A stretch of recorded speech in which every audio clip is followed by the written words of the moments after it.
This video is sponsored by Mode Shopping app. இனிய நண்பர்கள் அனைவருக்கும் இதயம் நிறைந்த வணக்கங்கள். இன்னைக்கு ஒரு அழகான கதையை நம்ம பார்க்க போறோம். இது சாக்ரட்டிஸ், தத்துவ ஞானி சாக்ரட்டிஸ் வாழ்க்கையில் நடந்த ஒரு கதை. சாக்ரட்டிஸை சந்திக்க ஒரு நண்பர் வருகிறார். வந்தவர், சாக்ரட்டிஸ் அவர்களே, உங்களுடைய நண்பரை பற்றி நான் ஒரு செய்தியை கொண்டு வந்திருக்கிறேன் என்கிறார். உடனே சாக்ரட்டிஸ், நீ கொண்டு வந்த செய்தியை 3 சலடைகளை கொண்டு சலித்தாயா என்று கேட்கிறார்.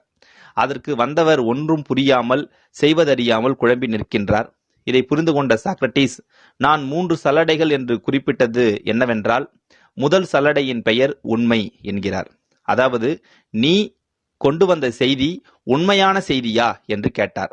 வந்தவரோ, இது உண்மையா இல்லையா என்று எனக்கு தெரியாது, இந்த செய்தியை சொன்னது என்னுடைய நண்பன் என்றார். அடுத்ததாக 2வது சலடை நன்மை என்று சொன்னார் சாக்ரட்டிஸ். அதாவது, நீ சொல்ல போகிற இந்த செய்தி நன்மை தரக்கூடிய செய்தியா என்று கேட்கிறார். வந்தவர் சொல்கிறார், இல்லை, இது உங்கள் நண்பனை பற்றிய தீய செய்தி, கெட்ட செய்தி என்று பதிலளிக்கிறார். 3வது சல்லடையாக சாக்ரட்டிஸ் குறிப்பிட்டது பயன். நீ சொல்ல போகும் இந்த செய்தியினால் யாருக்காவது பயன் கிடைக்கப் போகிறதா என்றார். அதற்கு வந்தவர் சொன்னார், இந்த செய்தியால் ஒரு பயனும் கிடையாது, தீமையே விளையும் என்கிறார். உடனே சாக்ரட்டிஸ் அந்த செய்தி கொண்டு வந்த நண்பரை பார்த்து, அப்படி என்றால் நீ கொண்டு வந்த செய்தியை என்னிடமும் சொல்லாதே, நீயும் அதை மறந்துவிடு என்றார். வந்தவர் ஏன் என்று கேட்கும் பொழுது சாக்ரட்டிஸ் சொன்ன பதில் இதுதான்.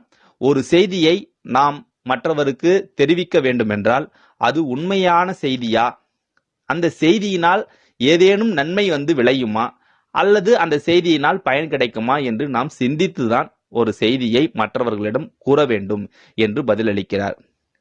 நண்பர்களே, இது ஒரு சுருக்கமான கதையாக இருந்தாலும் இதனுடைய ஆழமான கருத்தை நாம் புரிந்து கொள்ள வேண்டும். எந்த செய்தியை நாம் சொல்வதாக இருந்தாலும் அந்த செய்தியை உண்மையான செய்தியா என்பதை முதலில் நாம் அறிந்து கொள்ள வேண்டும். யாரோ சொன்னார்கள், அதை நாம் சொல்லிவிடுவோம், அது பல வகைகளில் அது வேறு வேறாக மாறி கடைசியில் ஒரு புரளியை கிளப்பி விட்டது போல் ஆகிவிடும். ஒரு சின்ன செய்தியா இருந்தா கூட அது உண்மையான செய்தியா என்று நாம ஆராய வேண்டும். அது மட்டும் கிடையாது, அந்த செய்தியை நாம சொல்றோம்னா அதுல என்ன நன்மைகள் இருக்கு, மற்றவர்களுக்கு அதனால் நன்மைகள் விளையுமா அப்படின்னு யோசிக்கணும். பயன் தரக்கூடிய செய்தியா என்றும் நாம் சிந்திக்க வேண்டும். சாக்ரட்டிஸ் வாழ்க்கையில் நடந்த இந்த சின்ன கதையை நாம் எப்போதுமே மனசுல பதிய வச்சுக்கணும். ஏதாச்சும் ஒரு விஷயத்தை யாருக்கிட்ட சொல்ல போறதுக்கு முன்னாடி உண்மை, நன்மை, பயன் 3 சலடைகளை கொண்டு சலித்துவிட்டு ஒரு செய்தியை சொல்வோம், வாழ்க்கையில் வெல்வோம். நன்றி, வணக்கம்.